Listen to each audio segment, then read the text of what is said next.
Baba, Baba! baba. Vatan uğruna candan geçen alperenler can verdi, nam aldı.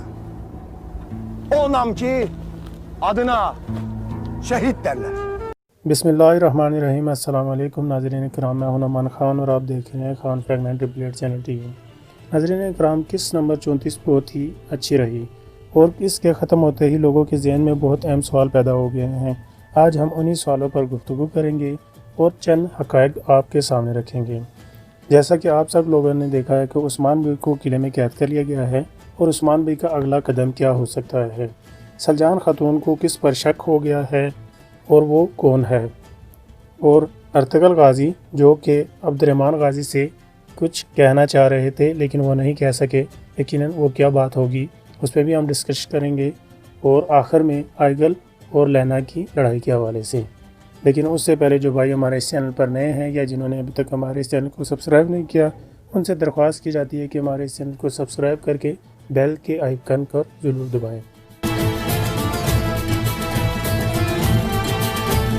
तो सबसे पहले बात कर लेते हैं उस्मान बई के हवाले से, जो कि किले में कैद कर लिए गए हैं। दरअसल ये कैद नहीं किए गए, उस्मान बई ने खुद उनके हवाले किया गया है, क्योंकि उस्मान बई जानते थे कि उनको ये खबर पहुंच जाएगी कि मैं किले में दाखिल हो रहा हूं।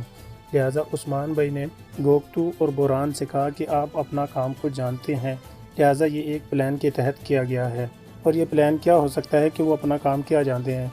एक सूरत ये हो सकती है कि गोगतू और बोरान सलीबियों का लिबास पहनकर उनके साथ घुल मिल जाएं और उन्हें खबर तक ना हो, लेकिन ये सूरत बहुत मुश्किल है। दूसरी सूरत ये है, जो कि आप तस्वीर में देख सकते हैं, कि उस्मान बई बिना किसी को मारे किले में अपनी पकड़ाई दे देते हैं। इस तरह गोगतू और बोरान दोनों बाहिर हैं। लिहाजा खबर भेजने वाले ने निकोला को यही बताया था कि उस्मान बई अकेले आज रात किले में आएंगे, लिहाजा उनके कहमो गुमान में नहीं आए कि उनके सिपाही भी उसके साथ मौजूद हैं। लिहाजा सिपाही बाहर मार दाड़ करना शुरू कर देंगे और निकोला और उसका साथी फ्लैट्यूस जो कि उस्मान बई के साथ मौजूद होंगे।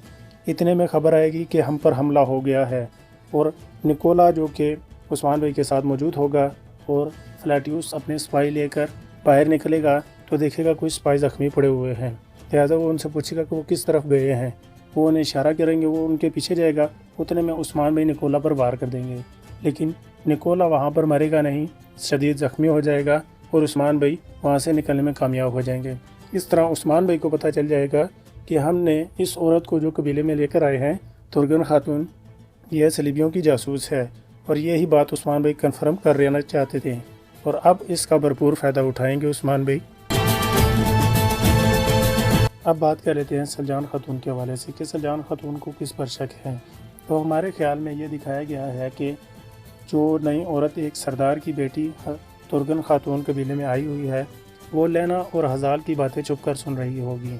उतने में सलजान उसे देख लेगी और देखकर वो भी उसे समझ जाएगी ये कोई किसी की जासूस है जो हमारे किले की बातें वहाँ बाहर बताती है। लिहाजा वो अभी तुर्गन खातून से ऐसी कोई बात नहीं करेगी और वो समझ जाएगी कि ये एक जासूस है, और उस्मान बई को उसके हवाले से तमाम तर तफसील बता देगी। और उस्मान बई जो कि बहुत ही अक्लमंद और ज़हीन इंसान है, वो जानते हैं कि एक जासूस का इस्तेमाल कैसे करना है। लिहाजा उसके ज़रिए से वो ऐसी खबर निकोला तक पहुंचाएंगे जो कि गलत होगी, और निकोला उसमें पकड़ा जाएगा और उस्मान बई उससे बहुत फ़ायदा उठाते हुए उसको भी गिरफ़्तार कर लेगा। और तुर्गन खातून के हवाले से बात करें तो वो भी पकड़ी जाएगी, और उस्मान बई उससे पूछेगा कि तुमने ऐसा हमारे साथ क्यों किया, और वो बताएगी कि मेरा बाप जो कि निकोला की कैद में था, लिहाजा मैं उसकी वजह से उस निकोला की बातों पर अमल कर रही थी, लिहाजा मैं आपके साथ मुखलिस हूँ। और वो भी आखिर में उस्मान बई के साथ शामिल हो जाएगी। अर्तगल गाज़ी होश में आने के बाद अपने पास अब्दुर्रहमान गाज़ी को पाते हैं और उनसे तमाम तर सूरत हाल की तफसील लेते हैं, और उनसे कहते हैं कि अब हमारे पास वक्त नहीं है, अब हमें जल्द ही फ़ैसला कर लेना चाहिए। तो ये फ़ैसला क्या हो सकता है। जैसा कि आप सबको पता है कि अर्तगल गाज़ी के मुंह से भी खून आना शुरू हो चुका है और वो चंद ही दिनों के मेहमान है। लिहाजा वो चाहते हैं कि मेरे वफ़ात पाने के बाद जो कि वो शख्स हो जो मेरी इस सरदारी की निस्ब को संभाल सके।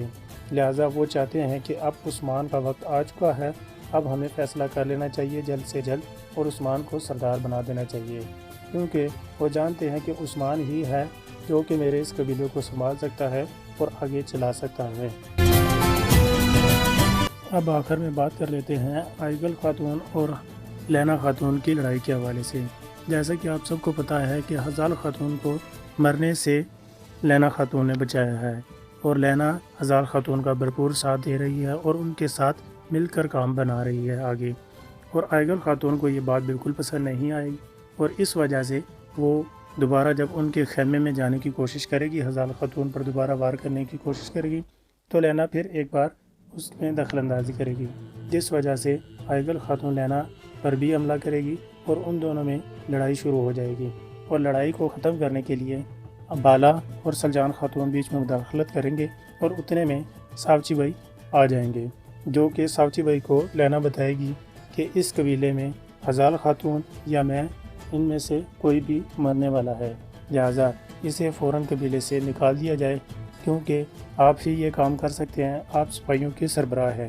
اب یہ بات تو کنفرم ہے کہ اب قبیلے میں زیادہ فساد اور تیز ہو چکا ہے۔ امید کرتا ہوں یہ ویڈیو آپ کو بہت پسند آئی ہوگی، اور اگر آپ اپنے خیالات کا اظہار کرنا چاہتے ہیں تو ہمیں کومنٹ باکس میں ضرور کیجیے گا، کیونکہ میں ہر ایک کا کومنٹ ضرور پڑھتا ہوں۔ لہٰذا ناظرین کرام، اسی طرح کی اور مزید ویڈیو کے ساتھ جلد حاضر ہوں گا، تب تک کے لیے اللہ حافظ۔